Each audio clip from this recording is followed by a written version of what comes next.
think we should have formed a church back then, back in the 60s, where we made, sacraments of smoking and taking hallucinogens. It's something we should all be taught from when we were children. How to understand oneself, how to not be frightened of one's own mind. To ride the horse and not the horse ride you. Because we don't have to wallow in this mire of suffering. I mean, there's a lot of people that are going through absolute, complete hell, and a lot of that's of their own making. Everything that's going through their head is me, mine, I want the future to be like this. I shouldn't have done that in the past. Right? You're talking about the land of the dead, and the land that hasn't been born yet. The only place where you can act is now. That's the truth of it.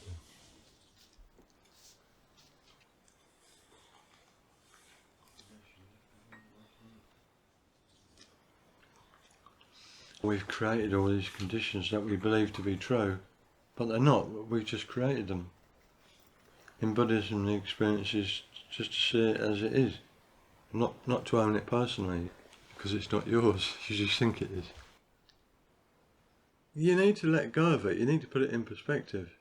Meditation is not annihilation. It's actually, in a way, it's a process of becoming yourself, but taking the personal I out of it and letting go of it.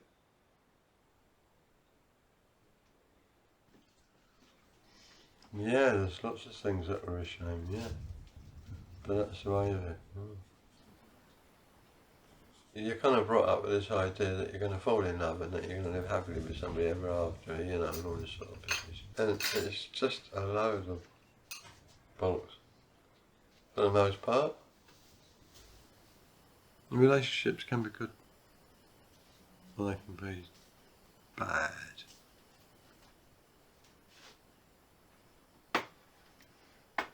The only thing I can say about women is they're either for or against you.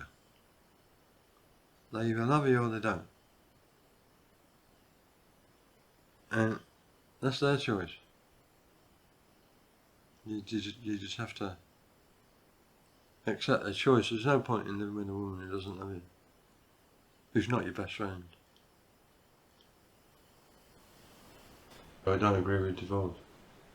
That's totally against my principles. I wouldn't have given those kids away for anything. It's like death to me. Maybe that's why at first I reacted quite badly. But you can only make a woman love you, and the more you try and force them, the further they go away. That's one lesson I learned. No, looking back on it, I see the situation's been totally sad. There was no need.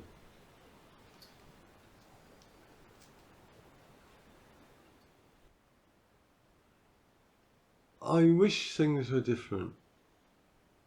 I do. But they've been brought up the way they've been brought up, and they live their own lives, and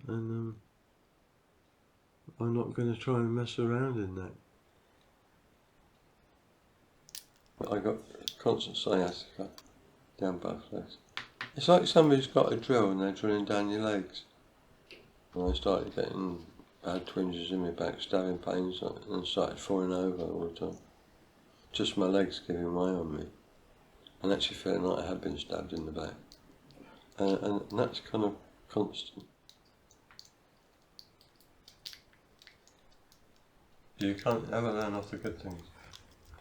It's the things that you hate and you want to go away. I could sit here and desire all day to get rid of this pain. But don't own it, it's not mine, it's the body's. It's an actual thing, I work too hard and bust 3 discs in my back, That's the way it is.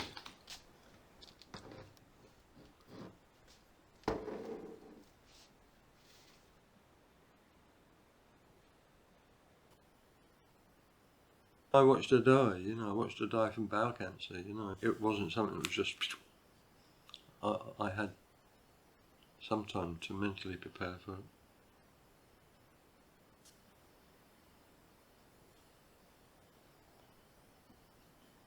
Yeah, if you've got a death to look at and deal with, it's not easy.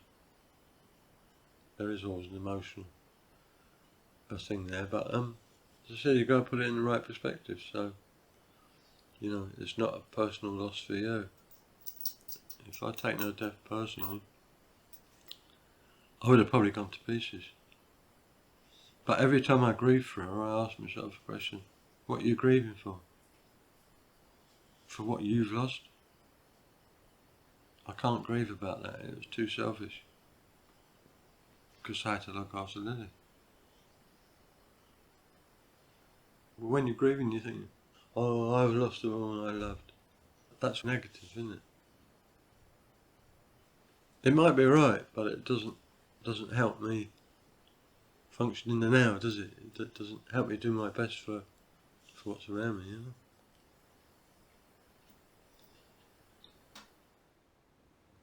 You know, I've lived my life on getting on, I don't care when it ends. I mean, what are you trying to cling to? I see life like grabbing hold of a bunch of sand and it just trickles through your fingers, however much you try and hold on to it.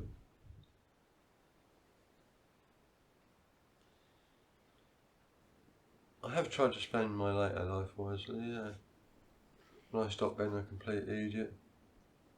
I suppose I started taking the me and mine out of everything. I definitely had to take the me out of what I perceived as my own madness of mind. That my mind was extremely strong, that it used to habitually talk to me about this and that, and oh, if only, and all that sort of stuff. If you kind of disown it, you know, it all goes away. You don't have to consider that anymore. You know, that's just irrelevant.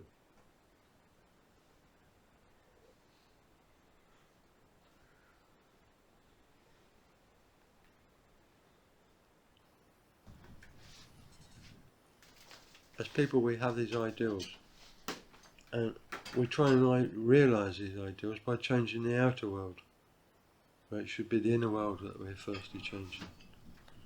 If you change the inner view, you change the outer world as well.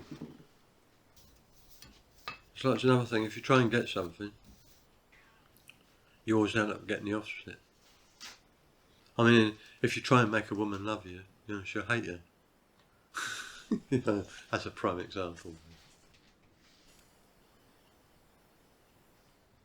The thing that you have to do is to just let your mind be as it is. Don't try and change it. But know what you need to process, and it will naturally leave you that sort of where you're totally speculating about the future and worrying about the future. You know, you can walk into a room 1,000 times in your imagination, but you only actually walk into that room in reality once. And it's not how you imagine it to be, it's how it is. And once you realise it's how it is, then you can go into that room and you can act naturally and you can be yourself. Let them come up, let them be there, but actually start seeing them for what they are. The future hasn't come yet, you know, you haven't walked through that door yet.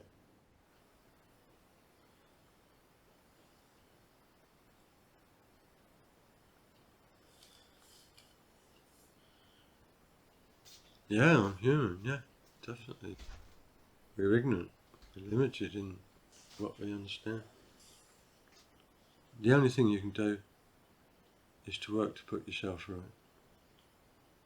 And you have to be very compassionate towards your own ignorance. If you've acted badly at some time, you know, you'll see it's through your own ignorance that you've taken that thing personally. I think I got to the point now where I can just be myself, let go, and try and put things right that I can put right, and try and do my best with what's happening now. I let it go by knowing that it's either dead and in the past, or it hasn't materialised yet, it's in the future, and I live in what's manifested now. I told you all this. When? Before.